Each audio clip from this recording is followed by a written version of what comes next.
And welcome to another fantastic episode of Anarchy Among Friends Roundtable discussion. This is episode 40, which I think I titled the Three Amigos or Three Anarchomigos or something like that. Yep.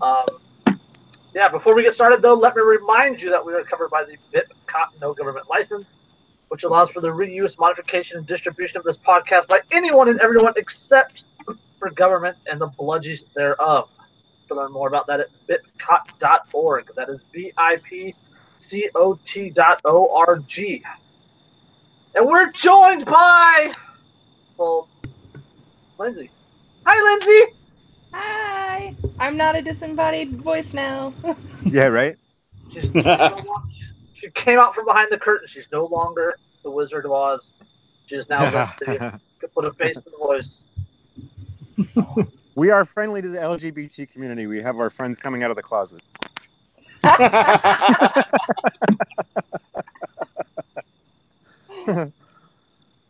LGBT when it comes to Lindsay is large, big, giant titty.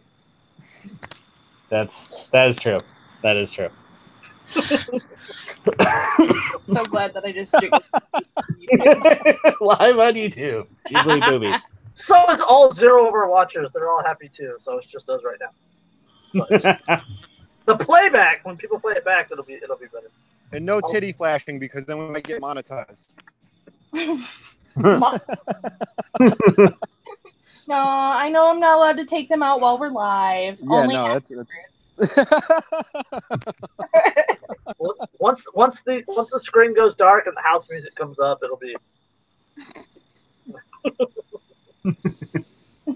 See, maybe more people should join the podcast, and then they'll get to see my boobs too. I'm just saying. Well, join the Telegram group. Yeah. Geez. Anyway, what are you guys up to?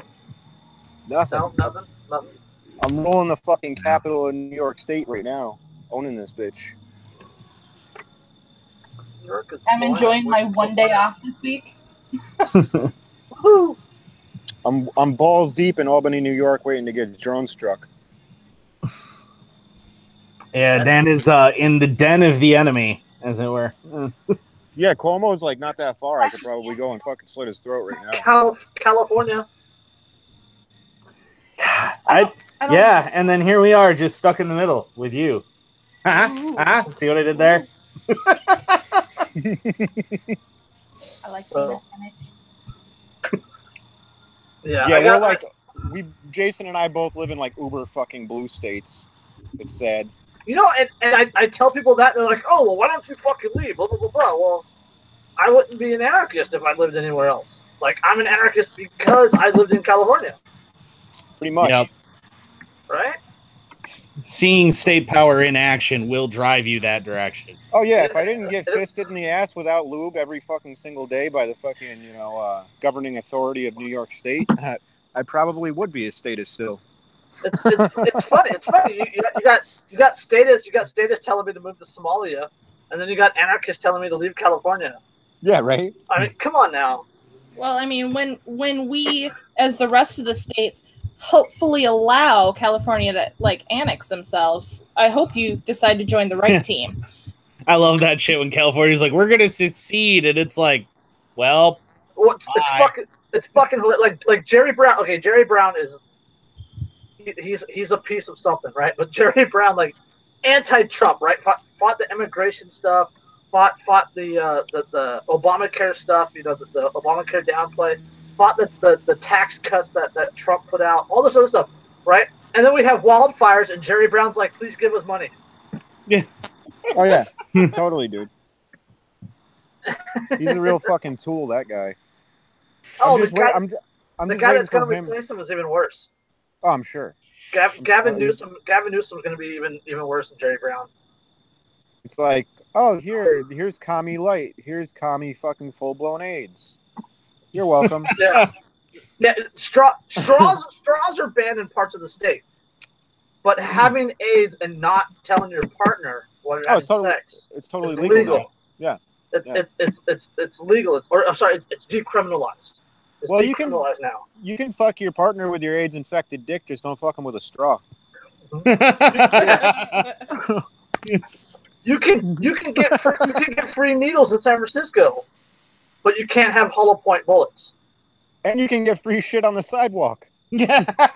You want some free shit?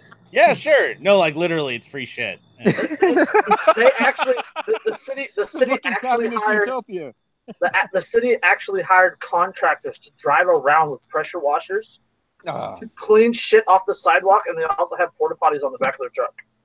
Oh God. Yeah. California. Woohoo! You can't defend yourself, but you can shit on the sidewalk and shoot up in public. And you know what? It's such a fucking beautiful state. Like, just like New York, and there's a lot of fucking, like, people that are, like, libertarian conservative types that live in both California and New York and probably comprise the majority of the population, but it's just the populous centers, like New York City. Not the majority of the population, but definitely the majority of the area. Yeah, that's what I mean. Sorry. Like, I mean, like, the major population centers are where all the fucking, you know, are the blue strongholds, like, you know, this, like, New York City and fucking Albany and New York, and, like, you know, places like, I'm sure Buffalo is probably, like, you know, Democrat too, but, like, you know, major population centers, and then you got, like, LA and fucking San Francisco and, you know, all those places that are, it's the uber lib fucking centers, and then everywhere's outside of that's like pretty much conservative libertarian types. Like, perfect example, Montana, right? You think Montana, you think beautiful, perfect, conservative, pro-gun, right? That kind of state. You would think, yeah, you think they have a Democratic governor because of the city of Missoula. Oh Missoula's God, yeah. Missoula's one of the highest populations. I read an article today talking about how he supports an assault weapons ban. Wow. I'm sure the people of Montana don't like that, though.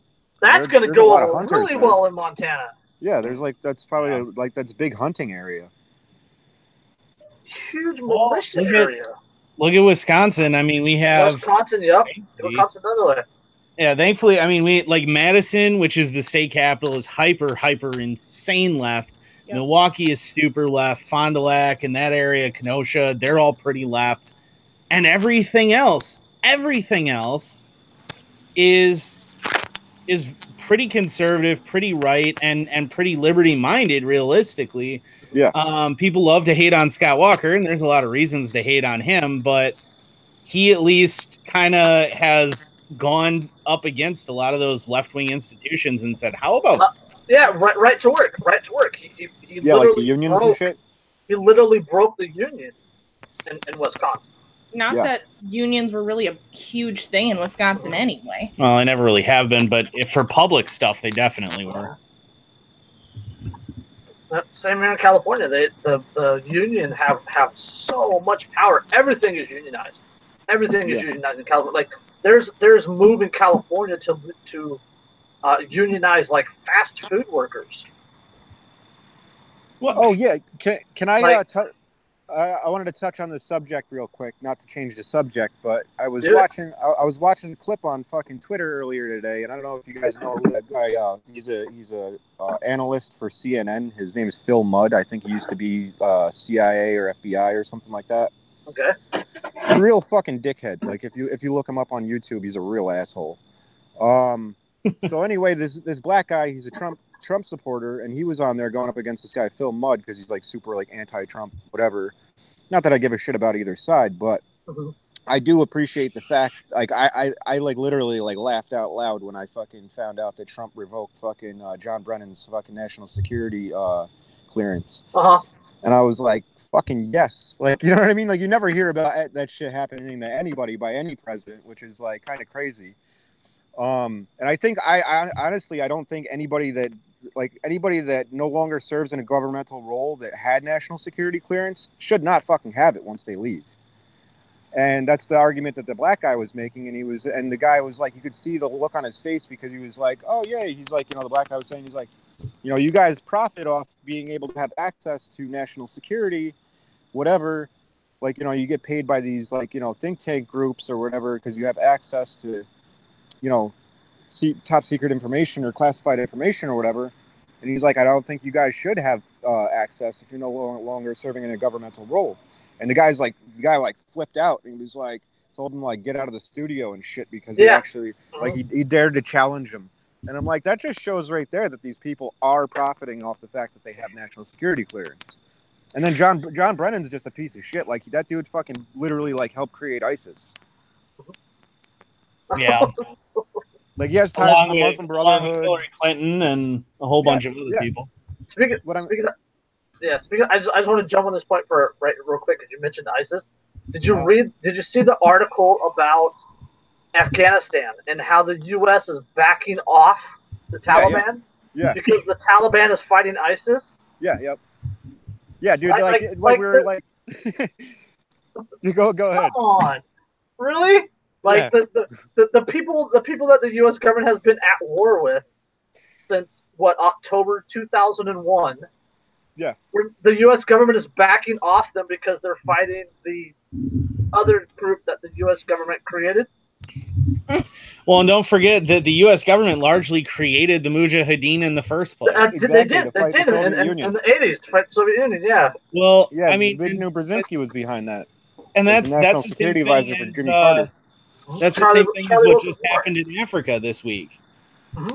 The Mexican standoff and with 7th Group and the CIA and the DEA in a Mexican standoff at an airport. And it's one of the greatest moments I have ever heard about. And, I am fully behind that particular master sergeant, man. That dude had enough coke to kill a horse, and he was...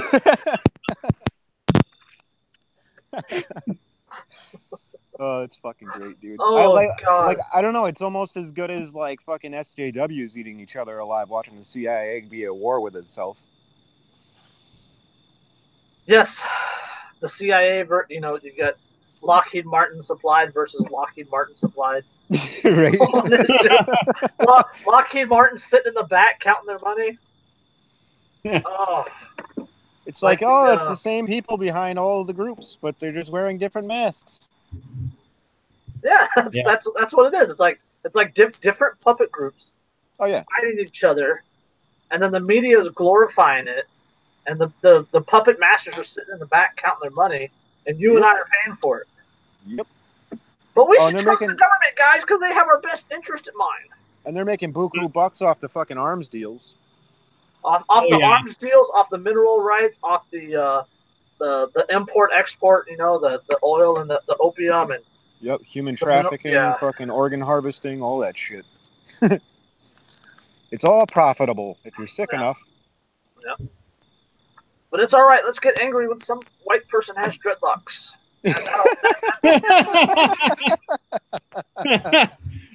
Well, that's the same attitude. Circle back around. Same attitude as California, man. It's we got used needles and shit all over the streets. Let's go ahead and ban straws. Wait, what? Yeah. Yep. Let's go ahead and ban straws. Let's negate the fact that we have rising homeless, which is a direct result of government intervention in the marketplace. Oh yeah, absolutely. And how government taxes and government regulation are rising the cost of housing. Yep. And not to mention the foreclosure crisis that happened under Obama, where they were fucking backing loans to people that couldn't fucking afford to pay them. And then, that wasn't even necessarily just Obama's fault. That goes clear back. No, I know. I mean, it happened under Obama. It was a result of Bush policies. Yeah. Well, it starts under Clinton. It starts a little farther back with his repeal of Glass-Steagall and that's true. Yeah, well, because the repeal of Glass-Steagall allowed for like securities trading and all that fucking shit and derivatives and short. It's kind of what monetarily incentivized the predatory loaning. Oh yeah. And then to help support the predatory loaning, then the Federal Reserve goes, how about subprime rates on mortgages for a little bit? And then let's just keep blowing this bubble up. Hey, with a straw. Yeah, but they totally engineered that to fuck people hard. Yeah. You know what I mean? Because now they're that much more dependent. Yeah, and then once they did that, they were like, "Oh, well, we don't know what happened. You're gonna have to give us trillions of dollars to bail us out." You know what I mean? It's like, fuck, man. And how much profit did they make on those trillions of dollars? Oh my god, so much. Yeah, and then they get fined for predatory lending, and it's in the millions. Yeah, well, I mean, right? like they made They made hundreds of billions of dollars of profit, and their fine from the government is what was it, like 296 million or something like that? Mm-hmm. Yeah, it wasn't much, and like almost no one actually saw the inside of a jail cell for it. Oh, no, knowing that they had manipulated the market artificially. There was proof that they had been, that there was collusion between multiple lenders to help do these things, and it just. And then it was incentivizing the banks to go after people that literally never had loans through them. Yeah. Oh yeah, there's those couples, like there's that one family that bought their house outright in cash. Like in cash. Mm-hmm. They bought it outright, and then was it USA Bank, I think, or something, tried to foreclose on the house that they owned. They're like America.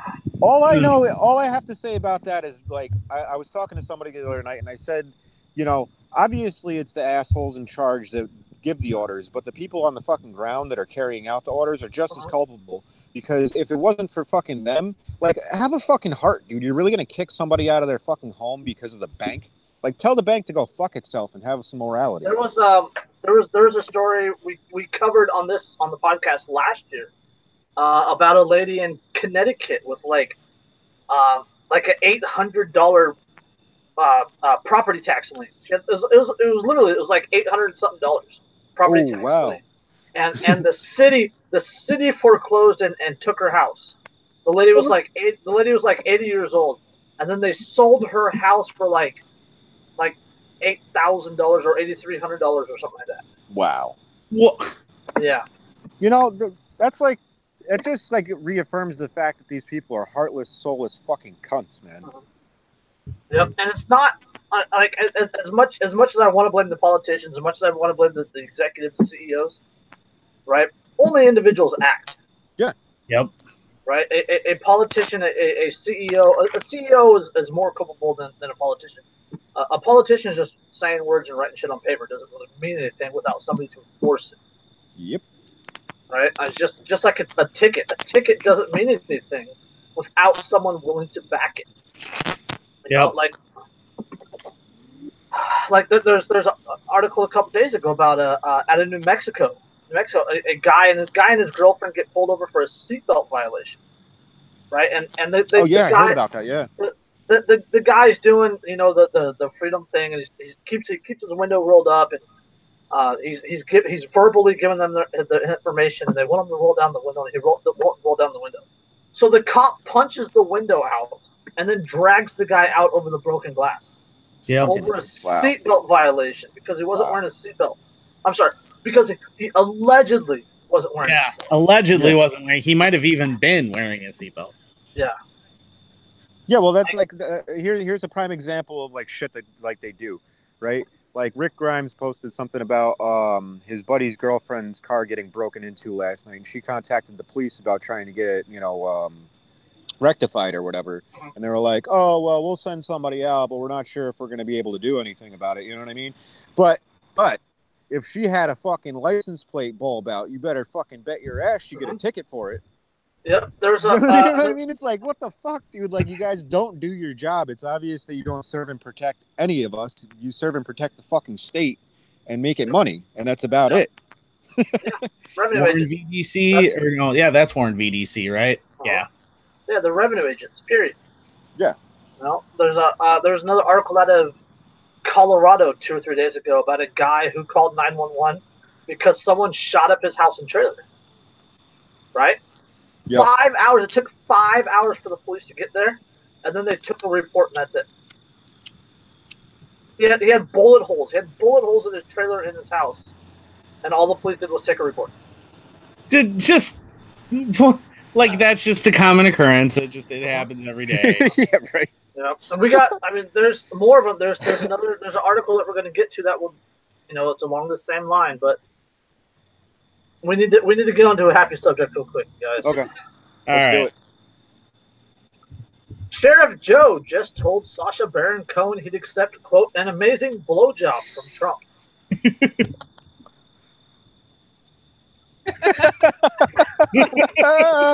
Yo. Oh, yeah, that's not something I don't know. I even wanted to like go through my fucking head to like even No. Oh, No, sir. I'm gonna read the article, but I have to tell you, like, he said he would accept the amazing blowjob, but then he balks at the golden shower.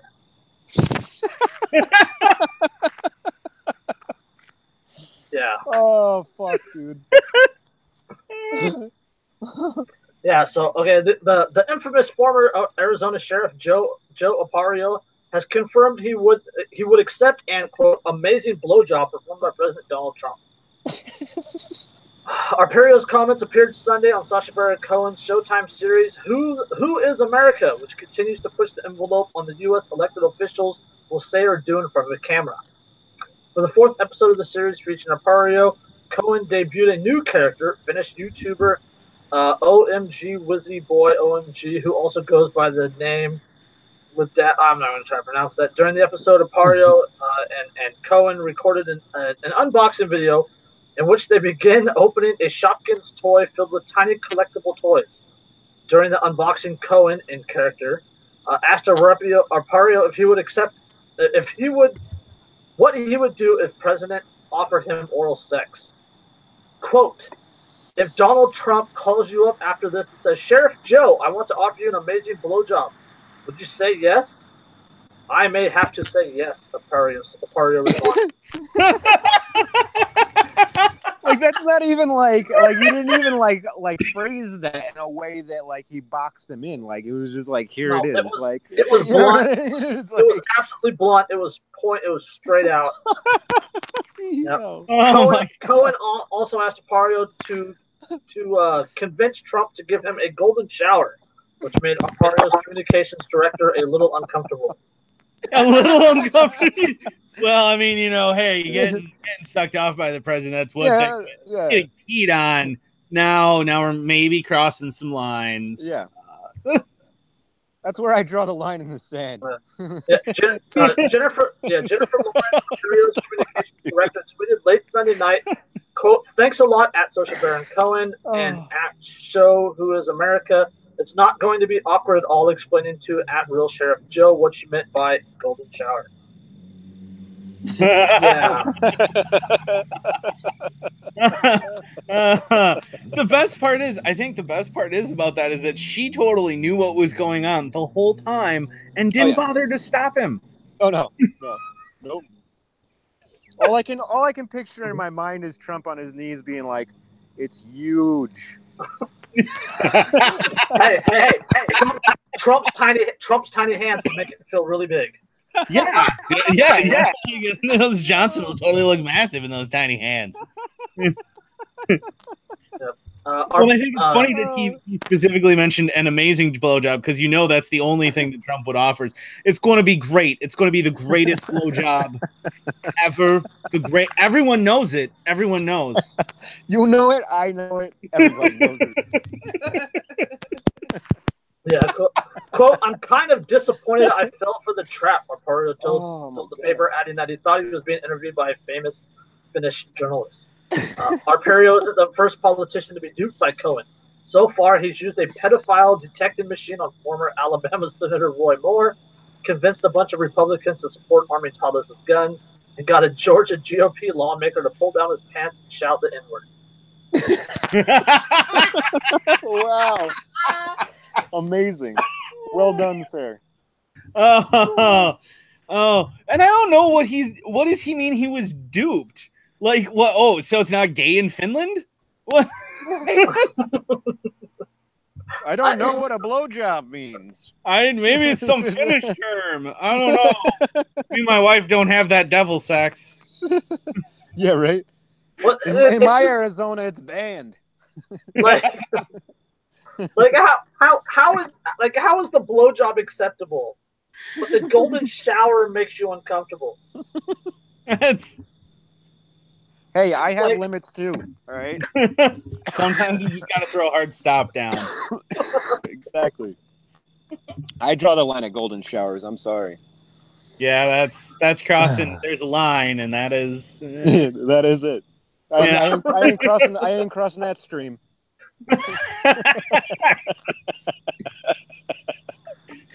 it makes me wonder, what if it had been a terrible blowjob that he was offered? Like, what if Trump gave you a terrible blowjob? Would you accept it? Would he still be like, oh, you know, I might have to do that? Fake news.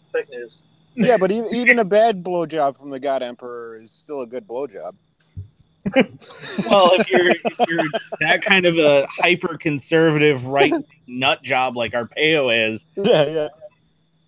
yeah, you'd probably be like, I am honored, sir.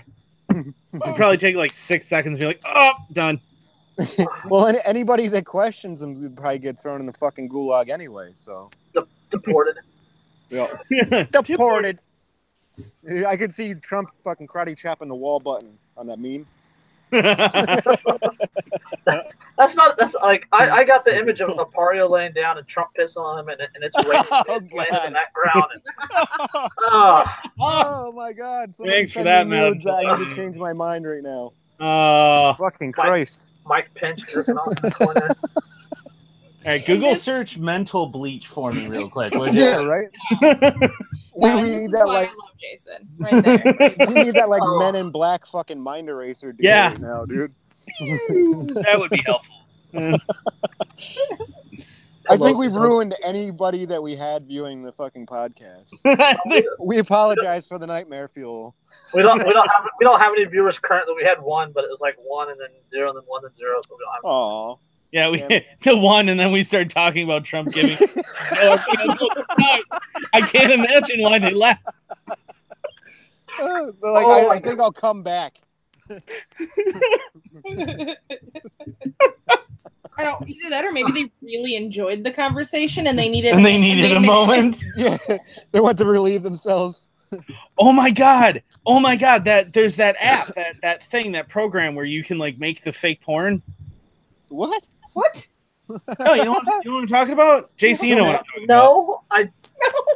You know, give me ideas, man. So there's a computer program that can map a face onto someone else's face so well you almost can't tell that it's digital manipulation, and it's being used right now to create fake porn of like celebrities where they'll throw somebody's face on.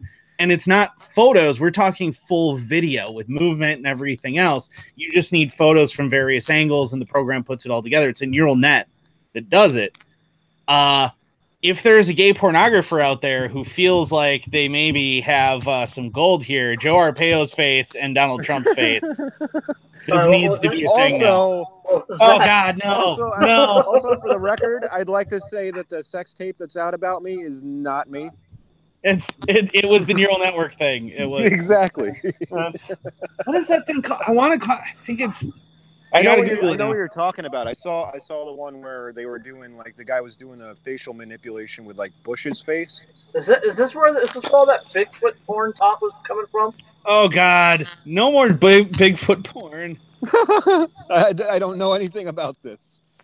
Oh man! And then of course Andrew the other day when he brought it up to me, he's like, "I wonder, does Bigfoot have one of those like a human penis, or does he have like one of those red rocket things like a dog?" Well, I heard Bigfoot's dick smells like Sex Panther, so. Smells like Bigfoot's dick. Bigfoot erotica becomes an issue in Virginia congressional campaign. What?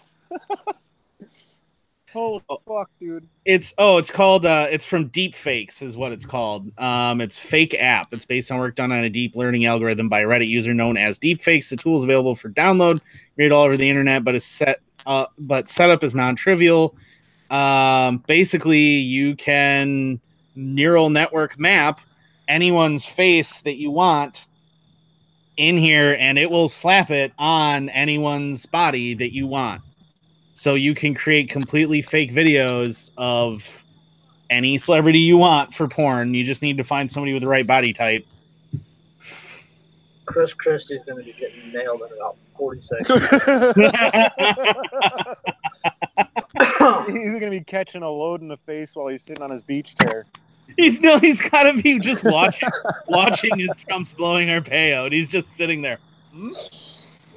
Oh my God! Nancy Pelosi's dry humping his foot. No, there's that hard bad enough, dude. fine. The Botox is lubricating. It's all right. It's like Maxine Waters and Nancy Pelosi 69ing. That's nightmare fuel. That just earned Dan a mute. God. This has gone so far off the rails. Jesus. Pull up another article Next article. Yeah. You had rails? What are you talking about? Margaret Thatcher naked on a cold day. Margaret Thatcher naked on a cold day. I could go for some rails right now, but yeah, but you don't have. Oh no, you do have straws. You're in New York, not California. That's right. We're still OG around here. I'm an anarchist. I have a whole box of straws in the kitchen. High capacity. You fucking maniac. That's what it is. I bought a box of 100 flexi straws. Yep. Jason's like that kid with the fucking crazy straw glasses. I actually do have some. Do you really? I don't see it right now, but yeah, I do have. My brother was given a couple pairs as like novelty gifts. Nice. And yeah, I got a pair of the glasses of straw. you should walk down the street drinking a 40 with those things. You'd be like the biggest fucking criminal in California. I think we were actually last week, Lindsay and I were joking about doing that on this episode too, getting crazy straws and just sitting here drinking over the course of being like, "Hey, California, ooga booga." got a crazy straw on one hand and a standard capacity magazine in the other. Actually, you know what? I might actually. Oh no, I don't. Oh, sad day. I only have a 10 round within reach. But they'd arrest you faster than a mass murdering illegal immigrant.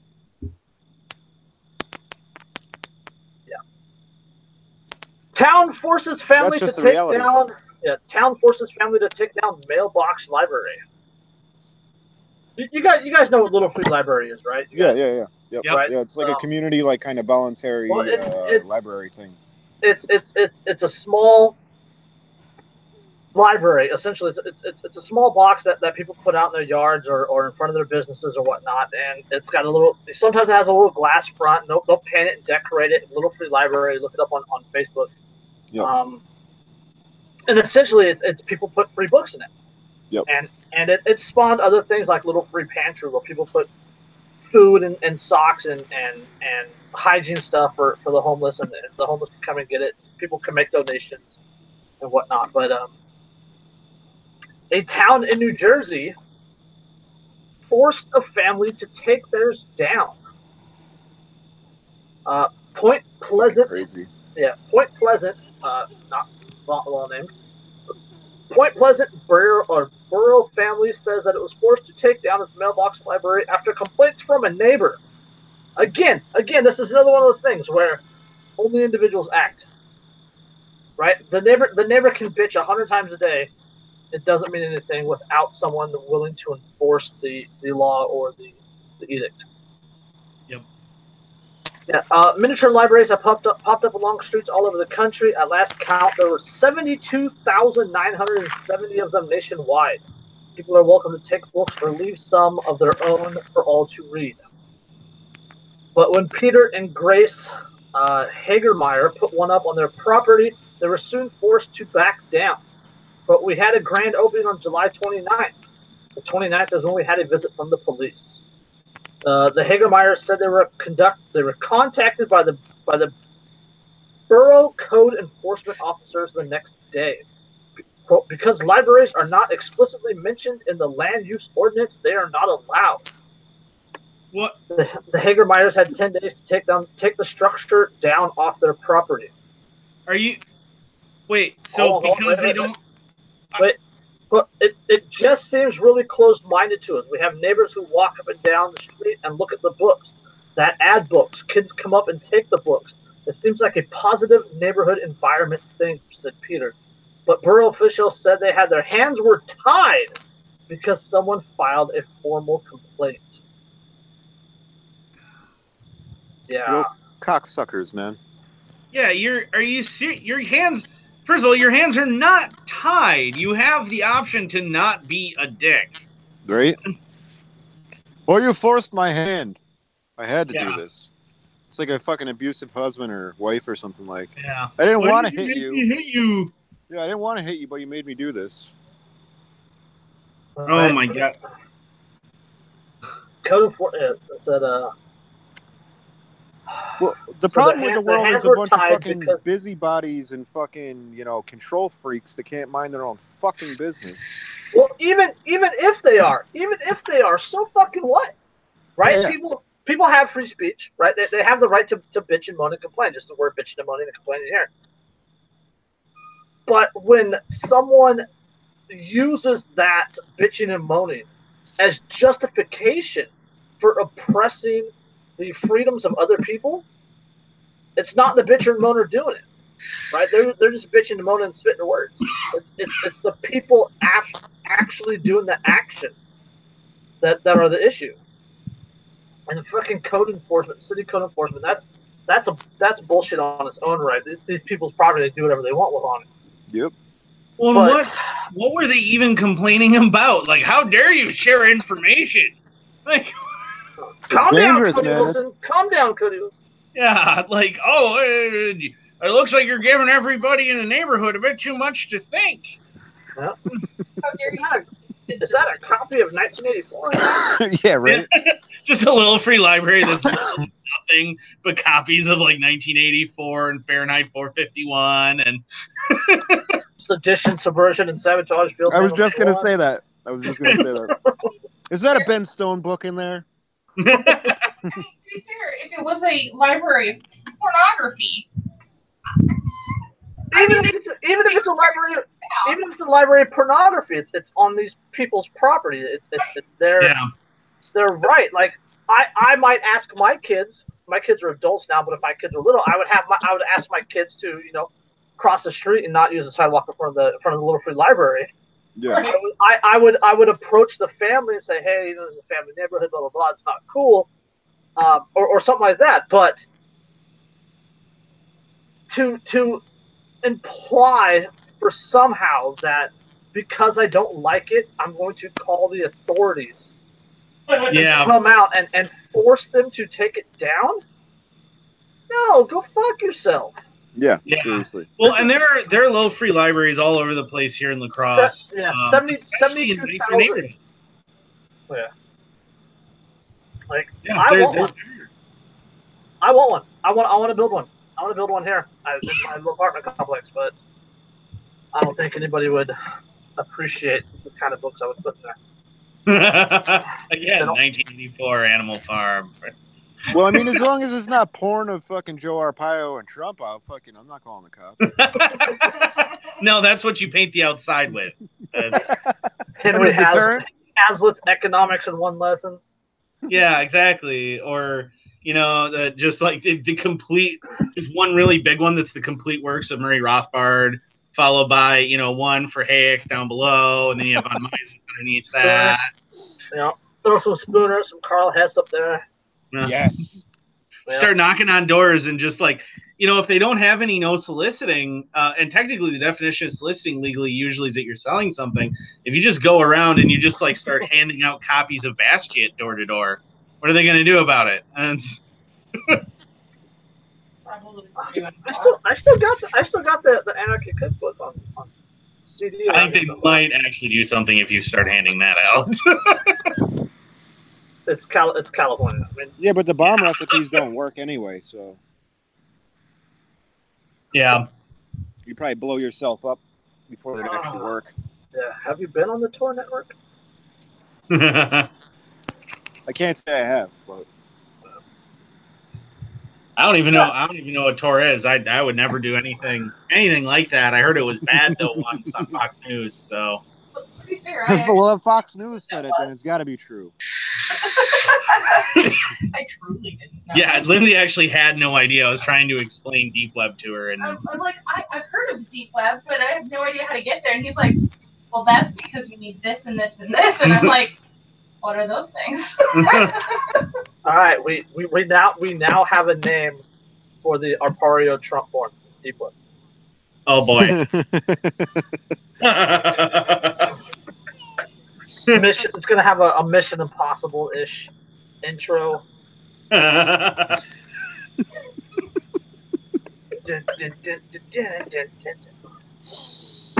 Your mission God. just accepted. Golden shower, Joe Mario.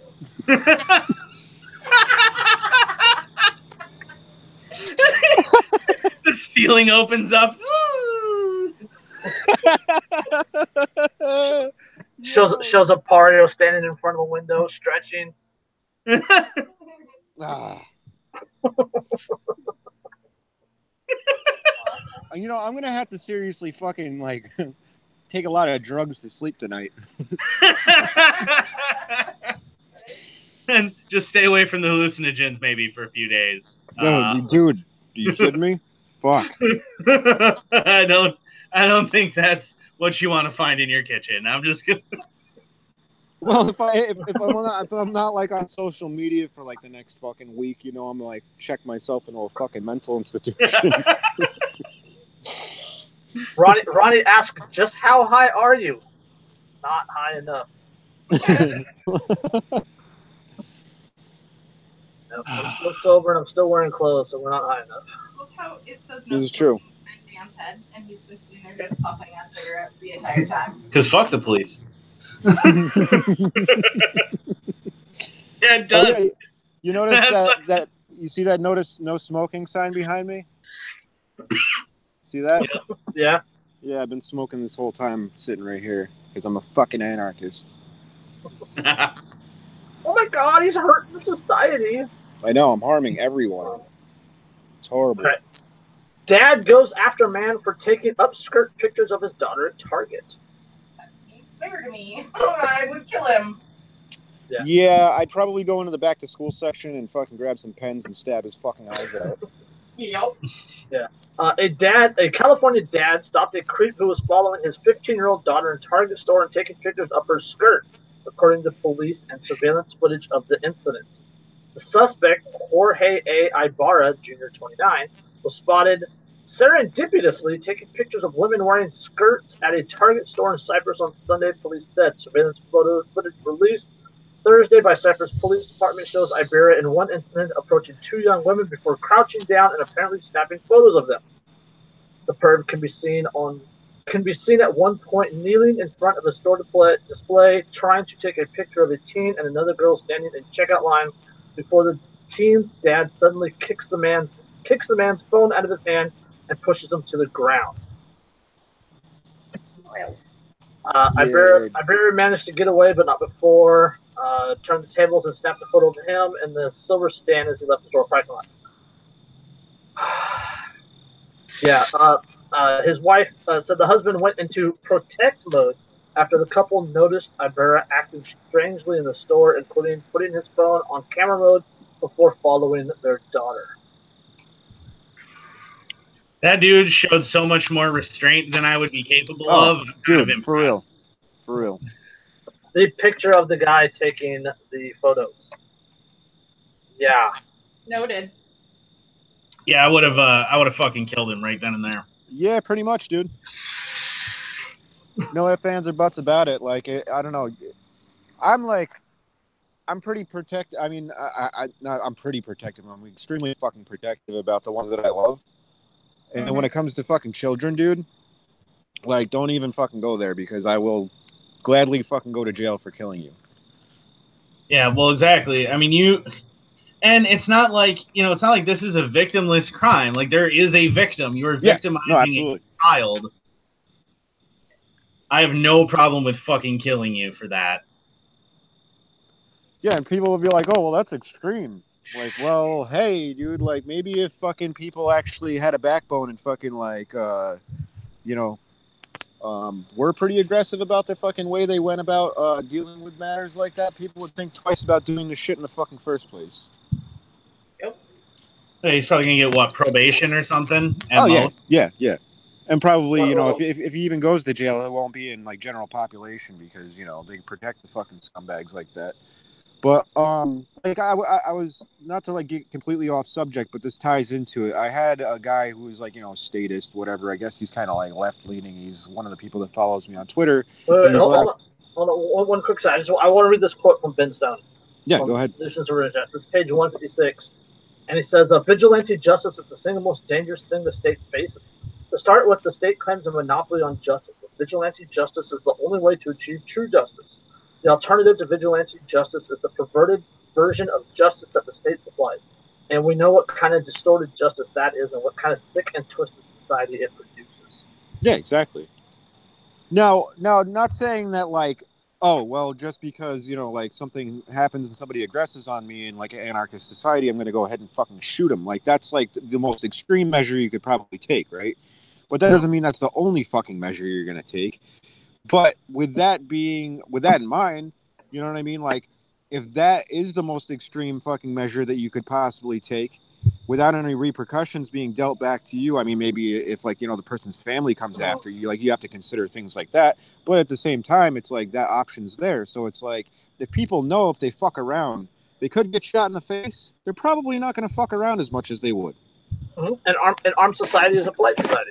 That's what I'm saying. And the guy was like, "Oh, well, that's kind of crazy. What, everybody's just going to start shooting each other now?" I'm like, no, of course not. Like, you're going to show fucking restraint to a degree, depending on the fucking, you know, the form of aggression that's being, thrown in your direction. But are you going to start shooting at someone over a minor offense when you yourself can start being shot at for shooting at that person? Yeah, exactly. No, it's not only okay. So not only in an anarcho society and in a stateless society, policeless society, not only would things like this not happen as much, but if they happen, if they happen, the reverberations from it, the vigilante justice that would be done, the voluntary association disassociation, right? The public shaming, all that sort of stuff. Number one, that would change a lot of people's behaviors. That would absolutely change a lot of people's behaviors. And number two, if something like this were to happen, it would not happen again from that person. Oh no, not at all. Right. And the thing is like you got people like that are like probably have been in jail before, right? And they don't mind fucking, you know, being a repeat offender because they're like, oh well, I'm just gonna go back to jail and I'll get fucking 3 hots and a cot. It's all good. You know what I mean? It's not like they worry about the fucking repercussions for their actions. Now, if there was some shit where the victim could actually exact fucking revenge for what happened, they'd fucking not do it. Well, not only that, but I mean, a person that goes to jail for 3 hots and a cot, that's not justice. That's not justice because they're not making the victim of the crime whole. Yeah, exactly. You know, this person going to jail for taking these pictures of these girls up these girls' skirts, that in no way is justice because now those girls, now their dad, now the fathers of the other girls, the parents of the other girls, their tax dollars have to go to pay to keep this motherfucker alive. Yep. Well, he's paying his debt to society. He didn't hurt society. I know, that's what I'm saying. Yeah. That's what the argument would be. He didn't hurt society. He hurt her. Exactly. So, I mean, you know, personally, I think that justice would be 1, getting his ass beaten, 2, then take a bunch of pictures of his fucking tiny little pinky dick, and then proceed to publicly shame the shit out of that until he commits suicide. Yeah. I mean, just a good old ass whooping, taking his picture and telling the story, posting that on the blockchain somewhere where everybody can see it and it'll never be taken down. Yeah. Yeah. Justice is done. I mean, sure, these little girls, I mean, they might have some nightmares or whatever, but he's not going to get away with it. Everybody's going to know he did it. Yeah. You know, people can look his name up on the blockchain and bam, oh look, he takes pictures of little girls' skirts. Oh, I'm not fucking hiring him. Yeah, I'd take him back to the hardware section to grab a ball peen hammer and smash his fucking hands up. That's just me. I would have at least broken his jaw and collapsed his fucking eye socket right then and there. Right? Seriously, dude. A few broken ribs. Throw him out of the store. Done. Take his fucking phone. I ain't aiming for his phone. I'm aiming for his steel-toed boot. Yeah. Well, break his collarbone so he can't even fucking lift his arm to take pictures. Or even better than that. With everybody's cell phone being like connected to the internet, go on his Facebook and post the pictures of him on Facebook. Tell the story about what he did and why he got his ass kicked on Facebook. Yep. And then smash his phone so he can't take it down. Yep. let everybody know what kind of a sick fuck he is. That's justice. That's a hell of a lot more accurate description of justice than sitting in jail. Yeah, absolutely. Three hots in a cot on the taxpayer dime. Yeah, like for example, like it's fucked up because the whole thing with like pedophiles, like they don't get put in general population because the fucking justice system knows that real justice will be dealt out to those fucking people by the inmates. Well, we have a word for them called chomos, and nobody. And it's fucked up that the quote unquote justice system prevents real justice from taking place. Right. Well, yeah, there's the government claims a monopoly on justice. They claim a monopoly on violence. Well, and if anybody actually takes out that real justice on them too, then what happens? Then the person that did the justice winds up in trouble. Oh yeah, absolutely, yeah. They punish those that are exacting the justice. This kind of a situation really, it's a little closer to my heart than I'd like to admit, but when I was 3, I was sexually molested by my 19-year-old babysitter. My dad brought him home and then brought me to the hospital. Now, I don't know how he had that kind of restraint because they walked in on it. Oh, wow. But Scott Nelson literally only got 5 years in prison for molesting me and the only reason he got that much time was because his little brother was caught molesting their little sister because Scott had molested him. So he got 5 years. Wow. Yeah, I like more than I'd like to. I mean, like, I know more people than I'd like to admit that have like had that happen to them. A majority of them females, and it's far more common than people even understand. And it's sick because they have to live with that for the rest of their fucking life. It's not like the person that did it like killed them. Like they have to live with a tortured soul for the rest of their fucking life, and it's terrible. Yeah. But the fact that that's what the government's reasonable punishment was for him was like 5 years in a little cell. Rent-free, it's separated from general population, so in relatively little danger. Yeah. Protected while getting a free state education. That's the other thing that they do now. They make them go to school or allow them to go to school. Yeah, cable TV, everything. I mean... Yep. Yeah, that's and then since we're talking about it, I want to bring up another article that I didn't list, but it's Arizona dad accused of beating death of man that followed daughter in the bathroom. I fucking love that he beat him to death. That seems absolutely fucking terrible. Right? Good on him. Well, hold on. A Phoenix man is accused of fatally beating someone who tried to enter a bathroom stall that was occupied by his teenage daughter. Phoenix police said 41-year-old Melvin Harris is jailed on a $100,000 bond on suspicion of second-degree murder. Police say Harris drove to a convenience store on the night of August 2nd to pick up his daughter and her friends. He was later informed that a man tried to enter the bathroom stall his daughters were using. The man left the store and was pointed out to Harris, who punched the man in the face and allegedly kicked and stomped on him. The unidentified man was taken to the hospital with a broken nose and brain injuries. He died later. Good. Fuck him. So they're going to charge him with second-degree murder. Oh, I mean, not good. Fuck him. The guy that got killed. I mean, not the. And what's even more fucked? It's not mentioned in that article because that was the arrest article, not the original article. But in the original article, the guy that tried to enter the bathroom, the dad, Melvin Harris, gave that guy money. Like that guy came up and tried to buy $2, and he gave him the money, and then the guy went to the store. And then into the bathrooms and try to get into the stall that the daughter was using. Wow. Yeah, so good karma helped the guy, and the guy repays them by trying to get into the bathroom stall that his daughter's using. I would have flipped out too. I have an 18-year-old daughter. Yeah, dude. Yep. One of my lovely stainless steel skull rings would have been making a nice impression on his fucking skull. I'll tell you that much. Yeah, dude. Seriously. Like I don't even have kids, but like I'm super protective of my fucking nieces and nephews. But I could only imagine like the fatherly instinct that you have when it's your own child. not even like that's like the fatherly instinct, the rage that you get, right? Oh yeah.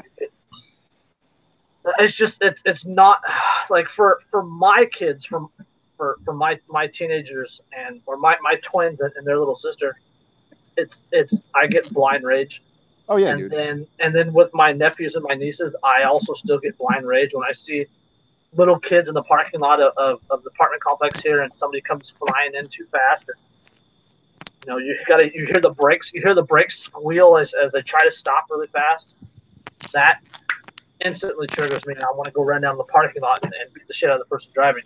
Yeah, right. So it's not just a parental thing. It's not just a parental thing at all. It's a protector thing. Oh yeah, absolutely. Yep. Well, yeah, and I mean it's a defenseless kid in this case. I mean, this guy, thankfully, he wasn't able to get into the stall, but who knows what would have happened if he had. Yeah. And then now you're going to charge him for punching this guy a few times, way fewer times, I'm sure, than I would have. And you want to sit there and you want to charge this guy. And what would you have done if he hadn't done that? You would have never done anything to this guy if you even ever bothered to pursue him enough to catch him. Which you know they wouldn't have. Yeah, I mean, what you can do. I mean, the alternative is call the cops, right? They get the surveillance video or whatever, surveillance photos. If the videos or photo are even detailed enough to get the guy's face, right? And then what? You're going to write a report? Yep. Woo! That does a hell of a lot of good, doesn't it? Meanwhile, this girl is never going to use a public restroom again because she's fearful of someone trying to break in. Yeah. Oh yeah, and that is the idea of state justice. I mean, I've heard, and again, this is like the third time in a row we mentioned this, but look at all those rape kits that are still untested. Yeah. Fucking Houston had so many rape kits that they were getting mold on the outside of them. They were molding. The outside of the rape kit was molding. It was sitting in storage so long. It's absolutely disgusting. Yeah, that's terrible. Right? But that's state justice. That's the perverted, watered down sense of justice that the government provides. Yep. Yeah. Meanwhile, this dude this father has now saved the taxpayers enormous amounts of money that they're not going to have to pay for any police to arrest him or anything else. They're not going to have to pay to house him or feed him. I'm just going to be in and out really quick. All right. Anything else. And ultimately, I mean, he should be getting a thank you, not a criminal charge. Like if there was ever a case to go to a jury trial on, I would take that one to a jury trial, and I would happily sit on that jury. I do not believe in political crusading. I do not believe in that aspect of it. But if there was a chance that I could sit on that trial, on that jury, I would take it. Yeah, exactly. Because that dude deserves to walk. I don't think he's guilty of a damn thing. No, whether he's guilty of doing something or whether he should be punished for it, I think are two different things. Who did? He is guilty of killing that guy. That's fair. That's what he did. He did. Well, guilt and punishable guilt are different things, right? Guilt. He bears responsibility, but I don't know if guilt is the right word. Well, all right, we're working on definitions of words here. We got different definitions of guilt. But did he kill this guy? Yes. Should he be punished for it? Absolutely not. No, shouldn't. I'd say it's a defense case. Yeah. Well, I don't know about defense case because the dad wasn't in danger. The daughter was no longer in danger either because the guy had left the store. Yeah. You can't really argue defense de facto. No. Well, in a a real voluntary society, that's a NAP violation. Huge NAP violation. So all right, let's move on to another one. This is the one Andrew wants to talk about. Oh boy. Yeah, and this is. Where do you see yourself in 5 years? Hold on, Jason. Let me read the article. Man says he killed city worker over yard rule harassment. Wondering where you guys were with the. Ah. Oh, okay. All right. What's the topic? Man says he killed city worker over yard rule harassment. Oh yeah, that's right. Hey, this article is written by Lindsay. Not that Lindsay, a different Lindsay. But, a Utah man who shot and killed a city worker, torched her truck, and set his neighbor's house on fire, told witnesses that he did it after, quote, years of harassment over laws requiring cleanup of trash and weeds outside his home. Kevin Wayne Billings, 64, said the code enforcement officer in suburban Salt Lake City, quote, got what she deserved, police said in jail documents. Jill Robinson had dealt with Billings before, but it was a routine call, and code enforcement officers don't aim to harass residents, officials said. They don't. Yeah, he poured gasoline on Robinson's city pickup, then set it on. He poured gasoline on Robinson's city pickup truck, then set it ablaze Thursday, police said. He also started a fire on his neighbor's deck that spread to their home and destroyed it, killing 6 dogs and 2 cats. Damn. Billings had wrongly accused the neighbors of reporting his yard to the city. A spokesman for the couple who lived next door said. As the fires burned, he stood in the driveway near the body, witnesses told police. Yeah, Billings was arrested on suspicion of aggravated arson, murder, and other charges. No attorney was listed, blah, blah, blah. Police said they found an assault-style rifle, a handgun, bolt cutters, a propane torch, and gas containers inside his home.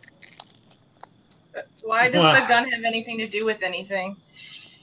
That's the way the media is. Assault-style rifle! That's the most softest... Well, if the gun wasn't there, it would have never happened. Everybody knows that.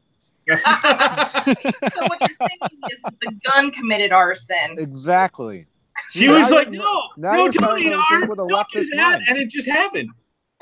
Yep. Now you understand the liberal mindset.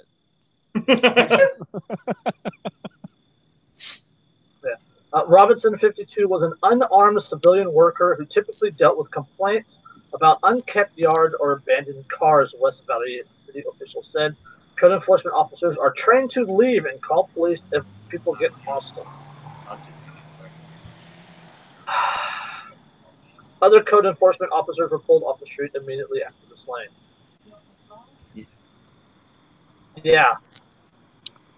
Awesome. Yeah.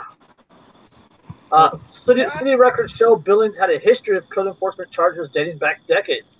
After several months of prodding by the city, he pled guilty in 1992 to misdemeanor weed control and bulky waste accumulation charges and agreed to clean up his house. 5 years later, a judge signed an order allowing the city to clean up the waste they said was obstructing the view from the street. Yeah.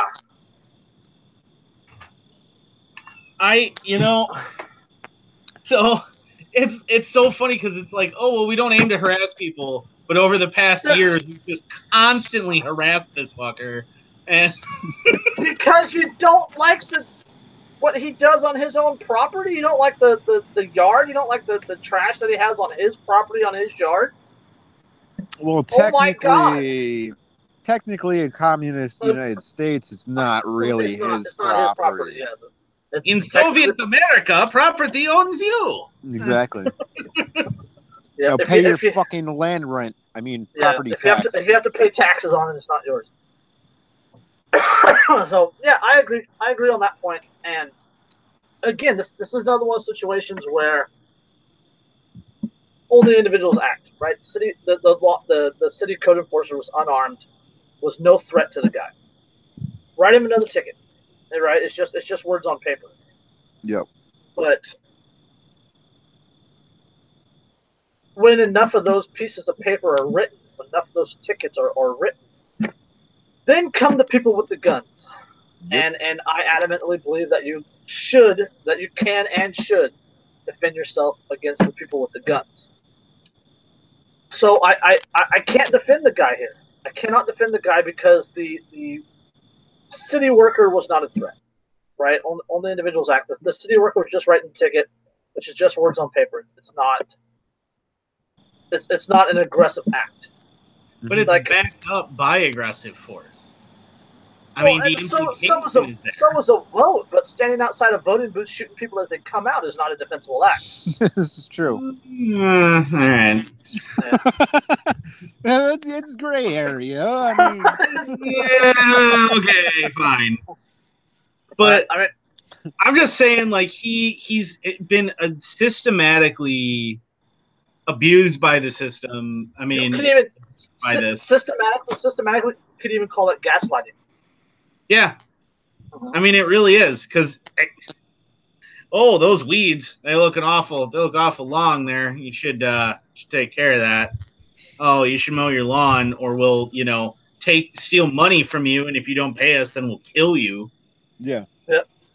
Now that's a threat. If the city worker had said something along those lines, like clean these yards or we're going to come arrest you, that technically is a threat. I can see a defensible argument for that. Well, she may have. Possibly. Absolutely possibly. But as it is now, as the story stands now, as what I know about the story, I can't defend it. I mean, if he had shit on her driver's seat, okay, I'm going to defend that. If he had sprayed her with water and told her to get off his property, or in Jeremy Hangilder's situation, pull a knife out of your pocket, cut a box, hold the knife up, say get the fuck off my property. I can defend that. That is in defense of property. It is a defensible act because it is your property. If that was his issue, her being on the property, I can make a defensible argument for that. But where do you draw the line between extortion and implied extortion? I mean, where does that cross that line? Because clearly this was extortion. He was being extorted for thousands of dollars over the years. Yeah. And he'd had enough of it. I mean, it's not any different than if a mobster comes into your business and is like, hey, you have a lovely business here. It would be a real shame if something were to happen to it. Yeah, exactly right. And then you shoot him. I think that's fair. I think that's fair play. Yeah, that's implied force. That's an actual threat, right? But you also have to understand that gang or mob is much bigger than you, and they will fucking exact revenge. Well, it's no different than the gang that was finding him as it was. It was extorting him. They're a lot bigger and more powerful than him, and will exact revenge and are. Yeah. But, I mean, I'm not saying it was a smart move. I just don't think that necessarily he's morally in the wrong either. Yeah, but I mean, I agree with that point. And the sad part is that we've been marinated from fucking birth to B status. So it's like, if you bring up that kind of fucking argument to people are going to be like, what, are you fucking crazy? Like, you're going to justify somebody killing a state fucking minion? Like, you know what I mean? Like they would defend like that person that's actually trying to fucking bring economic intimidation down on otherwise peaceful individual. You know what I mean? Well, and I mean, what's his income? How big are these fines? What if all of this extortion is threatening his ability to even live there, his ability to feed himself, his ability of course. to take care of things? There's a point where you're defending yourself. That's what I'm saying. There's a point where it's actually a threat, right? There's a point where the enforcement comes in, right? I believe that a ticket is no different than a vote, right? It's just words on paper. It in no way harms me. It doesn't affect me in any way. When it's carried out. The enforcement of that vote, the enforcement of that ticket, that's where the issue comes in. That's where you're actually defending yourself. right? I mean, it's no different than, you know, if Dan said, Jason, write Andrew a ticket, and I gave you a ticket. Am I harassing you? Am I threatening you? Am I harming you in any way? No, it's just words on paper. Now, when Dan or I come to enforce that ticket, that's where the actual threat comes in. That's where the actual bodily harm accumulates. Right? That's where the actual threat, the actual defensible moment is created. Yeah, the enforcement is the crux of the matter. I mean, if we're talking just harassment, just tickets being enough, then we can, you know, sue McDonald's for commercials because it makes us want to go eat McDonald's. Well, but we're choosing that though. Nobody's making you buy it. Whereas nobody's making you pay these tickets either until they do, and when they make you do it, that's the situation. That becomes a defensible moment, in my opinion. You know, I have a lot more leeway than other people do, obviously. And there's a reason that a lot of end camps will call me liberal for that point. You know, because according to the non-aggression principle, the moment that woman steps on his property, he can shoot her in the face. Hippity hoppity. Right? Yeah. According to the non-aggression principle, it gives a person that license. Well, yeah, of course, but at the same time, is that the proper recourse? Like, you know what I mean? No. Like, yeah. So I mean, it's like you have to, what's the term I'm looking for? Like, you have to. It has to be proportional. Proportional, yeah. Yeah. And you know, like you don't want to be like, oh, you fucking, like, you untied my shoe, so I'm gonna blow your fucking brains out. Like, yeah, I want to tactically nuke your whole neighborhood because I don't like your music. Like, I joke around about being fucking, like, going completely overboard over shit just because it's hilarious, you know what I mean? I do it in like a satirical manner, but it's like, that's not what I would actually do. I mean, do I think I would have killed her in that situation? No, I think burning her truck maybe. I think that's probably kind of funny. Right? Boom! Oh, how about this? Like, you're still gonna go to prison. pull out your dick and piss on her shoes as she's sitting there talking to you. No, just immediately whip it out and just start trying to touch her with it and watch her run away. Dude, what is this? No, I'm on my own property. I'm naked on my own property here. You're the one trespassing. Go away. Look her dead in the eye as you're jerking off. What I would do is I would whip my dick out and be like, okay. Trump Ariel Thorne. Yeah, I'd be like, dude, I'm Joe Arpaio, you be Trump. No, suck my dick, right?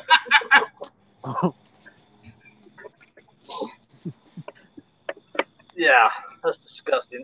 No, what you need in that situation is a dog that will just hump her leg endlessly.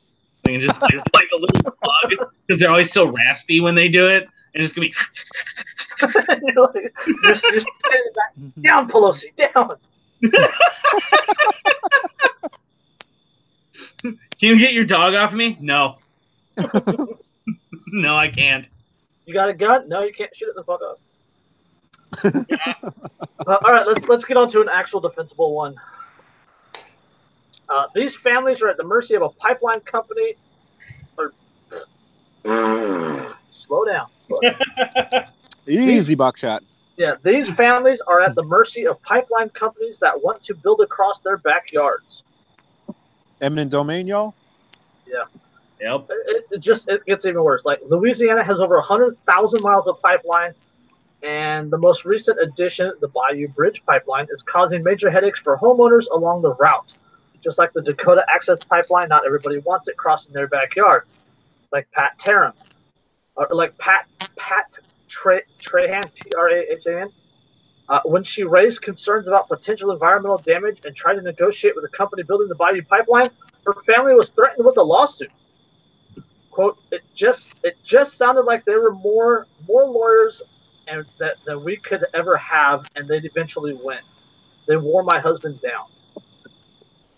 The pipeline is part of the huge network that includes the Dakota Access Pipeline and moves crude from Dakota's Bakken oil field to refineries and export terminals hundreds of miles south. In Louisiana, this is the big thing, right? Let's see, no, which the part? Okay. The pipeline is part of the huge network. In Louisiana, oil pipeline companies have almost unlimited powers of eminent domain, meaning they can take private property in court when landowners refuse to sell. And Energy Transfer Partners, the company behind Bayou Bridge, hasn't been shy about using the rights along the pipeline's 163-mile route. Unlike gas pipelines, which are federally regulated by the FERC, oil pipelines that don't cross state lines are regulated by the states themselves. In South Carolina, for example, it's illegal for pipeline companies to use eminent domain at all. In other states, a utilities board or public service commission typically oversees which companies can sue landowners for rights to private property. Iowa landowners, for example, sued the state's utility board for allowing Energy Transfer Partners to expropriate land for the Dakota Access Pipeline. But Louisiana is different. It automatically gives oil pipelines the right to use eminent domain, and Public Service Commission doesn't get involved. Ann Rulfes, Executive Director of Environmental Group, the Louisiana Bucket Brigade, said property owners ultimately have no option to object to a pipeline crossing their land. Now, all right. Let me ask this question really quick, because as far as I understand, under fascism, they actually respect property rights, right? To a degree. To a degree, yeah. Because I mean, like that's the one argument, and that's why like communists hate fascism, because it's actually like it's kind of based on property rights to a degree. Well, I mean, like, if you're talking like Nazism, it was that you still had the employer-employee relations, and you still had private companies, but the state reserved the right to intervene in private property, private companies at any time. Okay. Yeah. All right, so essentially, it's kind of a hybrid of communism and fascism, then, what we're dealing with. Yes. Yeah.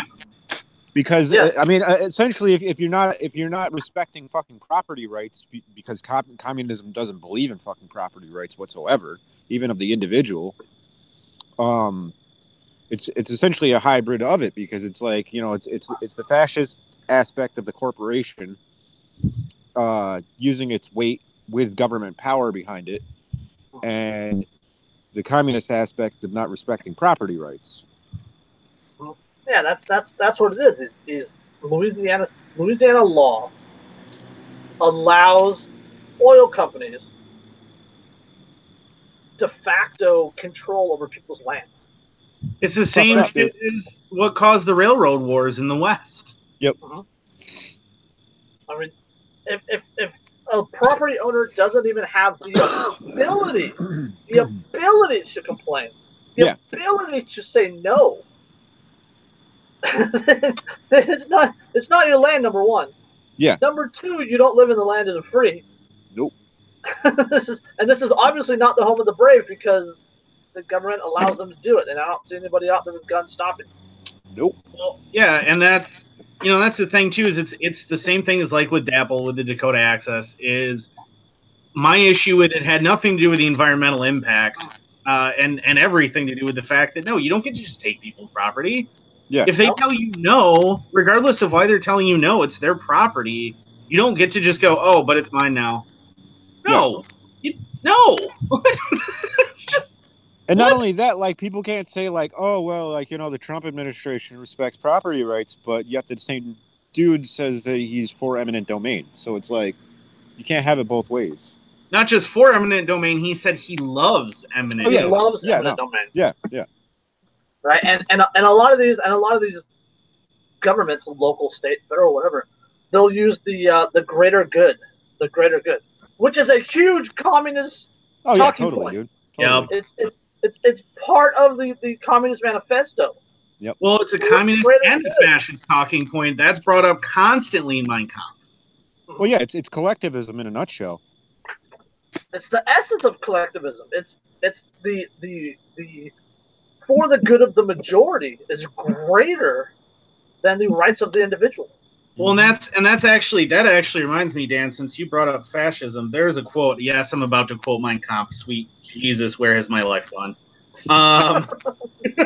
But there is a quote from Mein Kampf, if I can find it, that is super relevant here. Let me see. I want to say it's later in the book. I have a copy. Don't judge me. But he said, Knock it off, woman.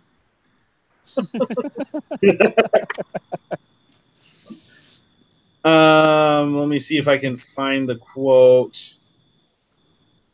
No, I have yet to read Mein Kampf. I mean, I was interested just to, read it, just to, for understanding purposes instead of just judging it from what I've heard. I read it. I read it Because back in high school. I read the Communist Manifesto just to understand where the fucking the talking points of communists come from and like what the whole ideology is, without just being like, oh well, I understand communism. You know what I mean?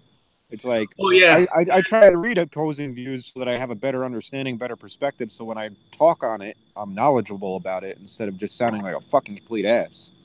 Well, yeah, and it's just like with the Communist Manifesto. It's something that I think everybody needs to read. Oh yeah. So that you can see understand just it, how terrible a writer Hitler was. Because seriously, he rambles so much. Oh, God, he's worse than I am. Oh, and it's the same crap over and over again. Like, he can't just say it; he's got to say it like 50 times. And I posted a video on my Facebook a little while ago, actually pointing out how much National Socialism is truly socialism. Well, it's the difference between National Socialism and International Socialism. That's really the two warring factions during World War II. And the only way that Hitler could differentiate his version of socialism from Stalin's version of socialism was to say, but ours is just about the German people. It was based on race, and that was the only thing that was different. What I'm going to need to do is probably actually find that video to be able to find that quote, because it's in there. But it almost says exactly that, exactly what we're talking about right here. And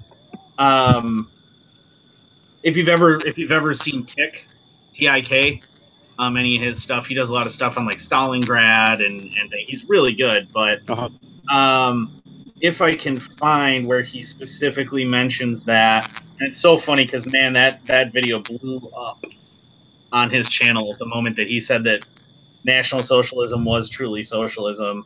Well, yeah, I mean, think about it. They, you know what I mean? Like, the government essentially issued money backed by labor, and pretty much ensured that workers would have jobs and that families would have homes, and it was all through the state. Right. Well, and he says that works so well in California. Yeah. Well, the quotes I was looking for, one of them is the readiness to sacrifice one's personal work and, if necessary, even one's life for others shows its most highly developed form in the Aryan race, is one of the things that he says. So that's completely for the greater good. You have to sacrifice. Oh, yeah. Well, absolutely. That's the negation and sacrifice of the individual for the collective. Yeah, the greatness of the Aryan is not based on his intellectual powers, but rather on his willingness to devote all his faculties to the service of the community. Another powerful thing that Hitler said that kind of, really rang true was the fact that he said that he used emotion for the masses and reserved rational thinking for the very few. Because he knew, like any tyrant knows, they appeal to emotions is way stronger than appeal. Well, yeah, that's one of the things that Goebbels used. Yeah. Yep. Oh yeah. Well, and that's the other thing too, is what you learn as you read through Mein Kampf. And that's like page 269 in case anybody's curious. The other thing I wanted to say about the whole repetition thing, that's a marketing propaganda technique, you know what I mean? Like, you keep saying the same thing so that it fucking gets drilled into the people's heads. Well, and that's what he was trying to do, is the only way he could differentiate. In fact, in Mein Kampf, he actually specifically says that the reason that you can't trust the Jews is because they're all individualists who won't sacrifice for the state and won't sacrifice for the greater good, so that's why they're bad.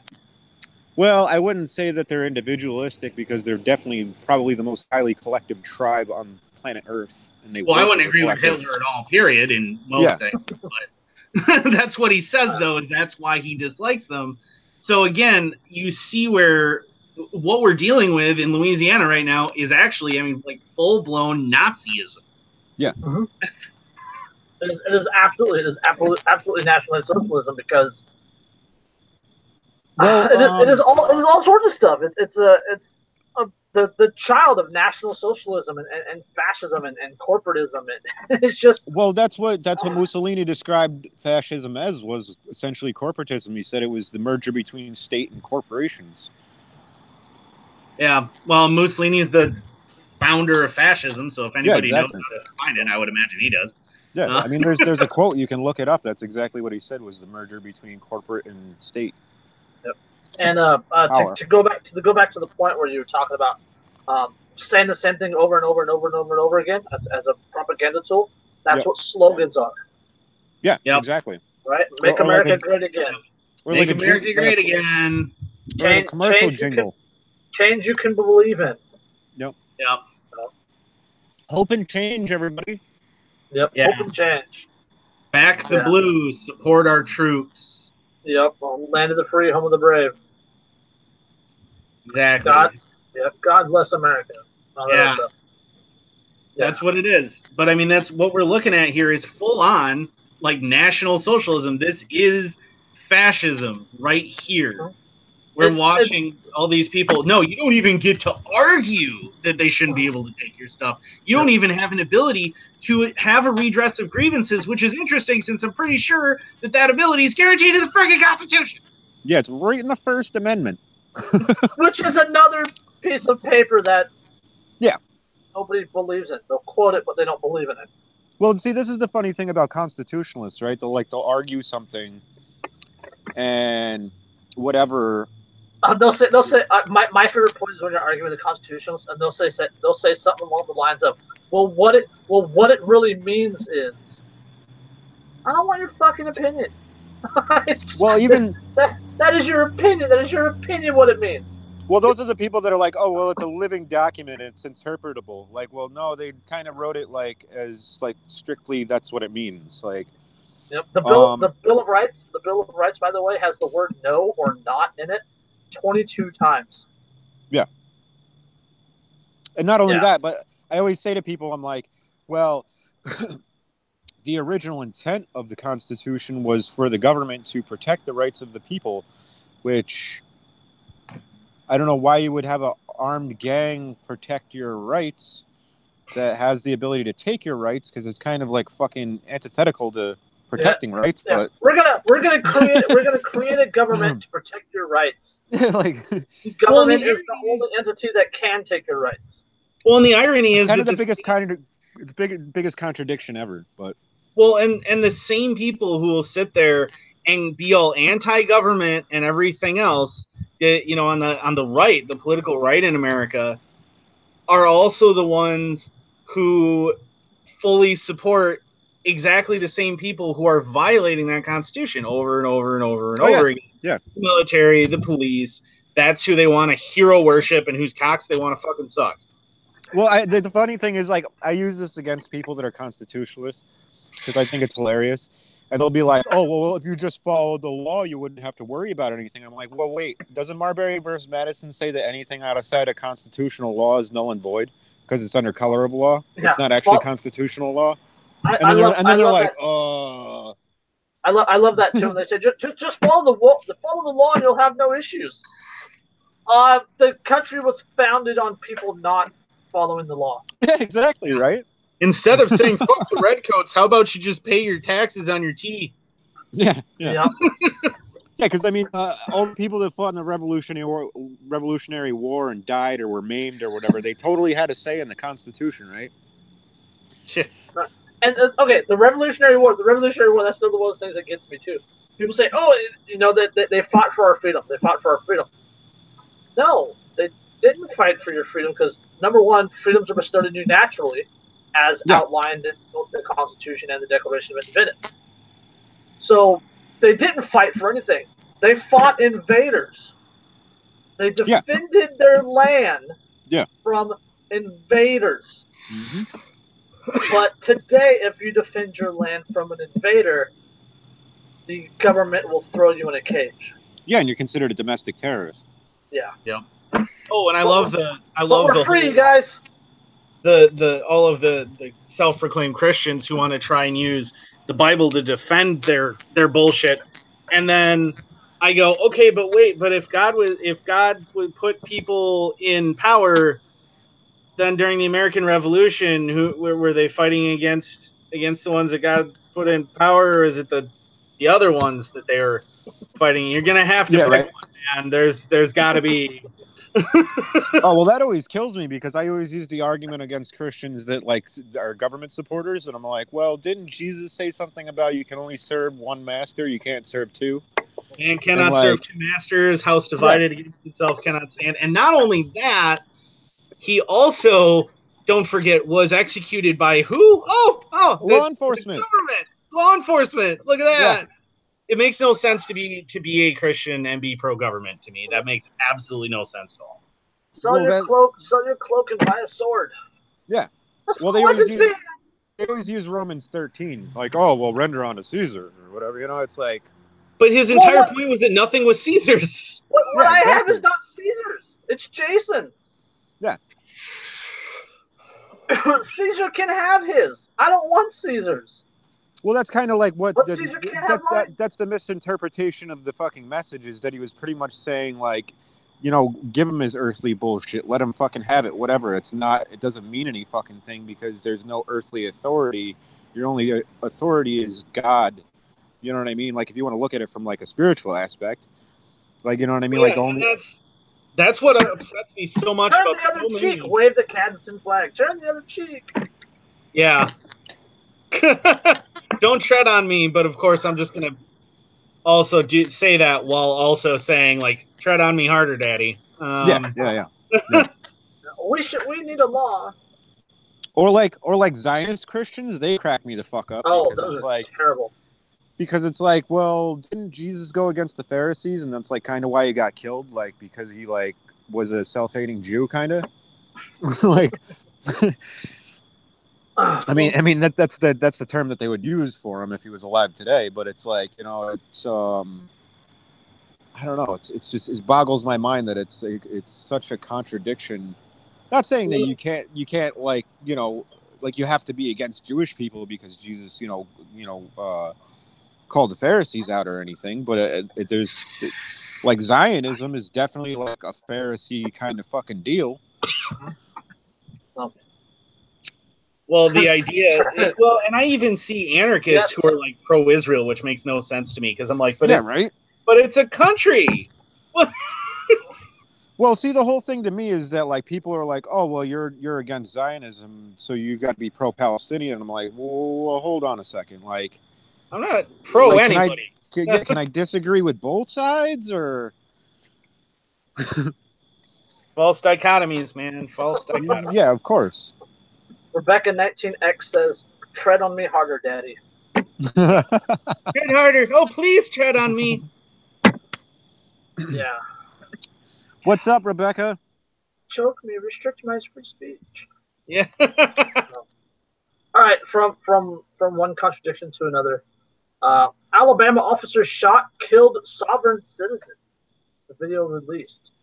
So the shooting originally happened in December 2014, but as a result of a lawsuit against the officer, the footage has finally been released to the public. Okay. Right. So the shooting's bold. It began with a stray dog. Robert Earl Lawrence, that's a southern name.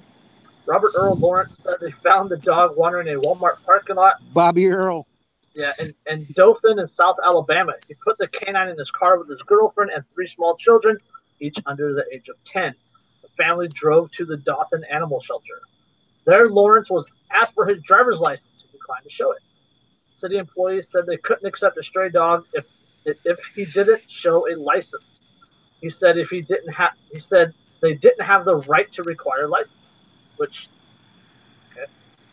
They said he couldn't leave. He said he dropped the dog off elsewhere. They said he couldn't leave if he was going to dump the dog. He was stuck, grew agitated, and walked outside. A Dothan police officer stationed at the shelter followed him to his car and wouldn't let him leave without producing a license. A couple months earlier, according to his cousin, Lawrence had begun to read about sovereign citizens and anti-government movement that often includes, among other things, complicated arguments against the constitutionality of driver's license. In short, Lawrence was ready to argue. About 8 minutes before he would be shot, Lawrence could be heard telling the girlfriend in the front seat to record on her cell phone, quote, "This will be good," he said. 8 minutes later, Sergeant Adrienne Woodruff reached her arm through a melee between the arms of two officers, tugging at Lawrence to press the barrel of her service weapon into his gut, and without warning or utterance, pulled the trigger. Wow. She straight up fucking executed him. Yes. In 2015, Dothan Police Department cleared their officer, Adrienne Woodruff, stating in reports that Lawrence had taken control of his taser and was an armed threat. But U.S. Magistrate Judge David Baker disagreed late last month, saying Lawrence did not flee, and whether he had control of a taser is a matter for a jury to determine. Lawrence was not armed. In a close-up video, Lawrence can be seen grabbing the taser as it is being used like a cattle prod to shock him. He was being held from behind by another officer at the time of the shooting. A third officer was pulling on his arm. So yeah, this guy was restrained. So it's just a straight up execution then. Yep. Straight up execution. Judge Dredd apparently is we all live in Mega City now, so Judge Dredd. Well, his biggest crime was being a walking contradiction because of the fact that you can't be just going to bring that up. Yeah, you can't be sovereign and a citizen at the same time. It just doesn't work that way. I mean, you might want to look up the etymology of those words, but yep. It's like being like an American first Zionist. It's like, oh, you're a sovereign citizen? I'm a banana octopus. How you doing? Exactly, dude. It's God. But people don't make the connection there. But I mean, like, regardless of the whole contradiction of the fucking term, it's they don't like people like that. And there's actually like I think what was the MIAC report back in like 2012 they put out was like sovereign citizens and Ron Paul supporters and libertarians and all those people were like considered domestic terrorists. We're returning vets, preppers. Yep. Yeah.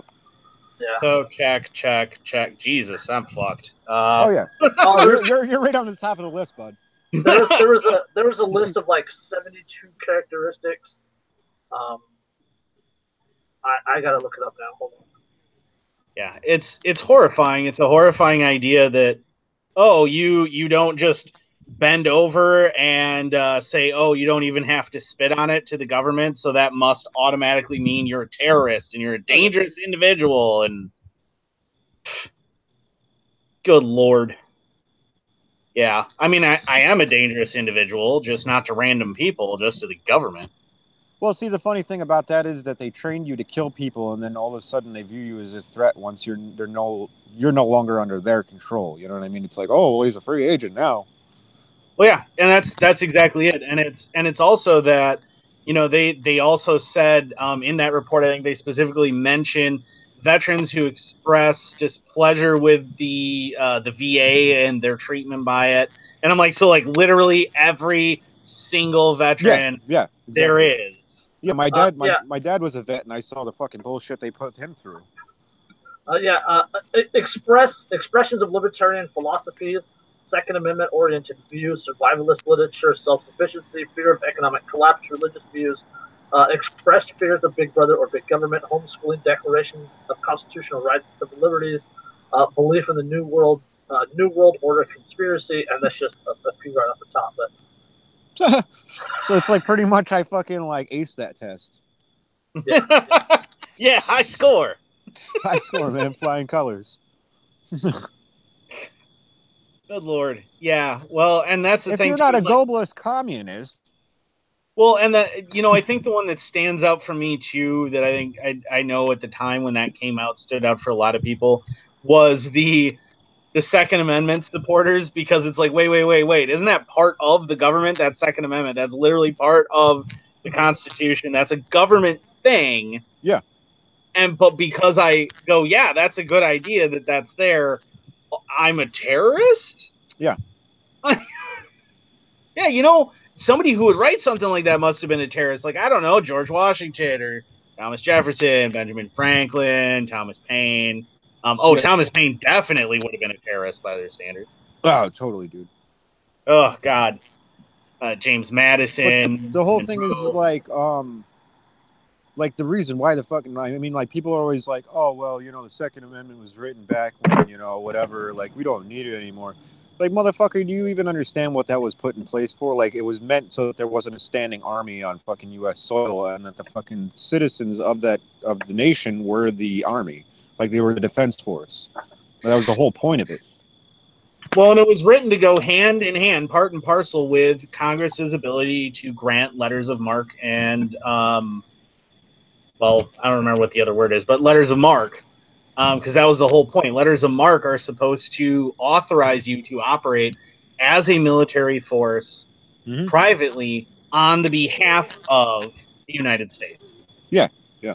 That's what it was designed for, and that's what we were designed to have. And, like, I still think it's funny when people talk about, like, because, like, the Marine Corps talks about the shores of Tripoli in their anthem. Yep. But Tripoli wasn't United States Marines. It was a bunch of privateers. Yep. That took down the Tripoli pirates. That was a bunch of people that had been independently hired who owned private warships. Yeah, like private mercenaries, yeah. And that also makes me laugh. Oh, you nobody needs the automatic weapons. Motherfucker, people used to cruise around with ships full of cannons. Right? Like literal ships full of cannons. Yeah, but that's when they had muskets, dude. Yeah, we'll go out and buy a fleet of ships packed with cannons. Hey, I'm all for muskets if I can use a punt gun. It's just a punt gun for home defense. Like, if he gets past the front door, I'm fucked because it's way too long. But as long as he's at the front door, I'll cut that bastard in half. If he gets past the front door, I'll just swing the barrel and knock him out. Yeah. I gotta find that somebody like wrote up something about like the Second Amendment, and it was like satirical in nature, and he shot the guy with the cannon. Yeah. It was like something about like blowing a hole through your wall and killing your neighbor, and like what hope, like fine sir? And I touch off the cannon. And have at you, scoundrel! And I stab him with the triangular bayonet, which is a wound that's almost impossible to close. So that he bleeds. A knife shape that is currently illegal under the law. Yep. Yeah. Because it's almost impossible to close. That shape you can't sew shut. No, not at all. So that's why they're super duper effective. Yeah. Because you're gonna fucking bleed to death. Sorry, you can't defend yourself. Yeah. All right, let's get on to the most important article of the day. We only got about 5 minutes left. Yep. This is a sad one, you guys. I like this one. This one really bums me out. Nevada's infamous Love Ranch brothel got shut down. Sad day. I weep. My hat in respect. Yeah, running a local business is hard, especially when you have other commitments. For Dennis Hoff, that means keeping his Nevada brothels afloat, while he also campaigns for political office, or not. Hoff, a Republican who credited his June primary win for state lawmaker to none other than President Donald Trump, failed to apply on time for a liquor license renewal or pay the fees necessary to keep the infamous brothel, the Love Ranch, running, according to the Las Vegas Review-Journal. As a result, lawmakers voted to permanently remove his license on Tuesday. The brothel, located in Crystal, about an hour drive from Las Vegas, has sparked fervor and anti-brothel push in Nye County, which hasn't permanently yanked a license in more than a decade. The local sheriff was set to head over to the Love Ranch and close up shop himself before Hop said he wouldn't allow deputies on his property. Once the sheriff got a warrant, she seized the license and required work cards from the sex workers. A blog posted to Hop's campaign website called the county's actions a witch hunt and a political payback. The post states that a brothel license has to be renewed every 3 months and that the forms and invoice for the Love Ranch were mailed to Hop late. Quote, without doubt, this action by these 3 unhinged rogue commissioners was nothing more than petty revenge. There was no danger to the community. There was no willful attempt to circumvent the law. Yeah. Hoff said that if he wins, he'll offer liquor and shoulder massages to those who come visit him in Carson City. He'll also downsize some of his brothel holdings, according to the AP. Yeah, Hoff. This is one of the worst parts. Hoff can appeal the closure, according to the AP, but this isn't his first time running into logistics-related issues. Nye County temporarily suspended Hoff's license in February after he didn't produce permits for renovations to the trailer homes where sex workers slept. That's absolutely they're trailers. They're not even legally considered an actual structure. As long as they retain their axles, they're considered just a vehicle. They're considered like a camper. You don't need a permit for that. Well, you want to know some real Illuminati confirmed shit? I remember when Ron Paul was running for fucking president, and the people at the Bunny Ranch fucking supported Ron Paul. So, going back to the whole Mayak report, maybe they were considered domestic terrorists for supporting Ron Paul, and that was payback. Those terrorists. That was funny. They supported Ron Paul, but then this past election cycle, they had the hookers for Hillary thing. So, fuck for the person that's gonna fuck you, something like that. Yes, but it closed over a liquor license, which you shouldn't need to have, and a business license, which again also you shouldn't need to have. It's fucking ridiculous. I mean, even if let's ignore the business license, just the liquor license, it's not like he pointed out, there was no willful attempt to circumvent anything. He wasn't just ignoring it. He just didn't get it mailed in time. Yeah. Which is, I mean, that happens. He shouldn't need it in the first place. No, he shouldn't. But the law should not exist in the first place. The county commission should not exist in the first place. But I don't know. Quite meet your government's authorization requirements for you to be allowed to conduct business. Yeah. And let's ignore that part for a second.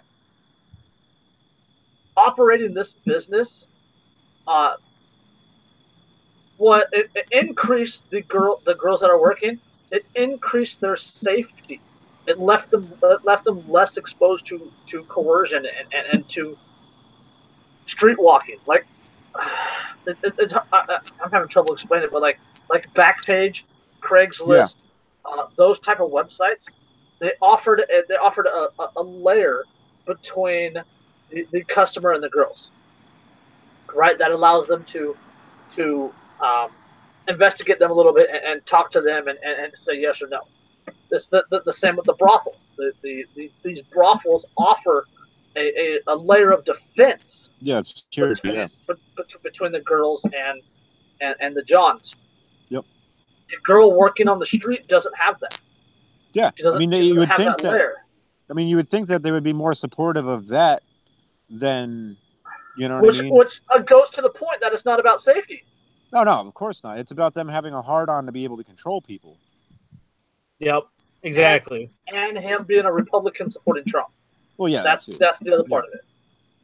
Well, see, that's the whole thing with like I don't even want to call them fucking liberals, because liberals used to be like, oh, well, at least I'll defend your fucking right to say whatever I don't agree with. You know what I mean? Like, they used to be pretty open-minded. Classical liberal is a wonderful thing. Yeah, and like they're not even liberals anymore. They're just straight up fucking far leftists because they're control freak authoritarians. And it's just like it's gotten to the point where it's like they'll do whatever they can, like completely. I mean, even if they had principles, they'll throw them right the fuck out the window just to own the fucking, own conservatives or own Trump. It's like I see people fucking defending deep state actors like fucking John Brennan and like other assholes just to fucking own Trump, and I'm like what the fuck is that, dude? Well, yeah, and there's Assange is another perfect example. Julian Assange. Oh, they supported him. They supported him, and now it's like they supported him until they started posting all the Hillary stuff. Yeah. Right, and then they were against it. But now they want him to testify before Congress. Yeah. Well, what's funny is I actually saw, I don't remember what left-wing pundit it was, but I actually saw a left-wing pundit that called Julian Assange going after the Clinton and stuff a betrayal. Yeah. Like they thought they were under the legitimate impression that he was on their side. Oh yeah, well yeah, exactly. What? No, you obviously didn't pay any attention to him, did you? You didn't. No, it had nothing to do with him being on anybody's side. Everything to do with who happened to be in power was the one doing the evil. And then as soon as the other person came in power, they were doing evil. Like it had to do with the truth. That's exactly. That's the whole thing. That's true journalism, where you're unbiased and you just present the facts. People have completely lost that fact, and they think that, oh well, real journalism is bias on my side. Yeah, fake news. Yeah. Yeah, exactly. And if it doesn't line up with their bias, then it is fake news. Yeah. But that's the point I want to make, though, is about a year ago, Stossel on Fox Business did a thing about why is prostitution still illegal, and basically saying this is ridiculous and here's why. But he brought some politician from Nevada on, and had asked her, because she was like crusading. She's one of the ones leading that anti-prostitution crusade in that county. Yep. And he was asking her, like, why do you hate it? And she's like, well, because these girls are being victimized and blah, blah. And he's like, oh, and she's like, we need to protect them and stuff. And he said, well, but they are being protected. Victimizing. And he was like, and she goes, no, they're not being protected. He's like, okay, well, you know what? Since you care so much about them, I have 5 of them here right now to talk to you. And you can ask them directly, and then they're all very much, saying, no, we're not being victimized. We're being protected by this. We're benefiting from this and everything else. And her response to them is, well, but this isn't about you. Well, you literally just said that it was. Yeah, exactly. It's about the ones that she agrees with. Yeah, exactly. That's what it is. Yeah. It just if you ever get a chance to look up that video, it's like 10 minutes long. It's from about a year ago. Stossel has it on his channel, and it's freaking gold. Yeah, Stossel does some pretty good work. I'm a big fan of Stossel. I remember the one he did about how I forget whether it was like you commit like 3 felonies a day, or I don't exactly remember what the title of it was, but essentially like you unknowingly break mad laws every day without Yep. without even knowing it, because it's like there's so many laws on the books that it's like kind of unavoidable. Well, yeah. Not only that, but when you do break a law, or when you do something that is against a law, you're not breaking a law. You're breaking like 5 laws. Yeah. Because they're overlapping. They're so overlapping. Yeah. Yep. Yeah, that was that was also one of the points that he made. Just that's another one of the issues that I have with Trump, with Trump's executive order, that for every regulation that he signed an EO saying that for every regulation that you write, you have to erase one or something like that. Yeah, it was like for every one passed, you have to get rid of 2, but you can lump them together. You know what I mean? You can lump them all together in one new regulation, and it kind of like negates the fact that even. Well, not only does it negate the fact, but for every law on the books, we said for every law on the books or for every regulation, there's like 4 or 5 that overlap. Yeah, exactly. So writing 1 and eliminating 2, that still leaves 3. Yep. No, that's stupid. So, anyway, I need to go eat food, you guys. Yeah, I'm about to leave Albany, so All we right. should probably wrap this up because I'm in the parking garage right now. All right. You can see that. All right, let's wrap it up then. This has been episode 40, the 3 Anarchomigos, and we'll catch you in a couple weeks. Peace. Peace.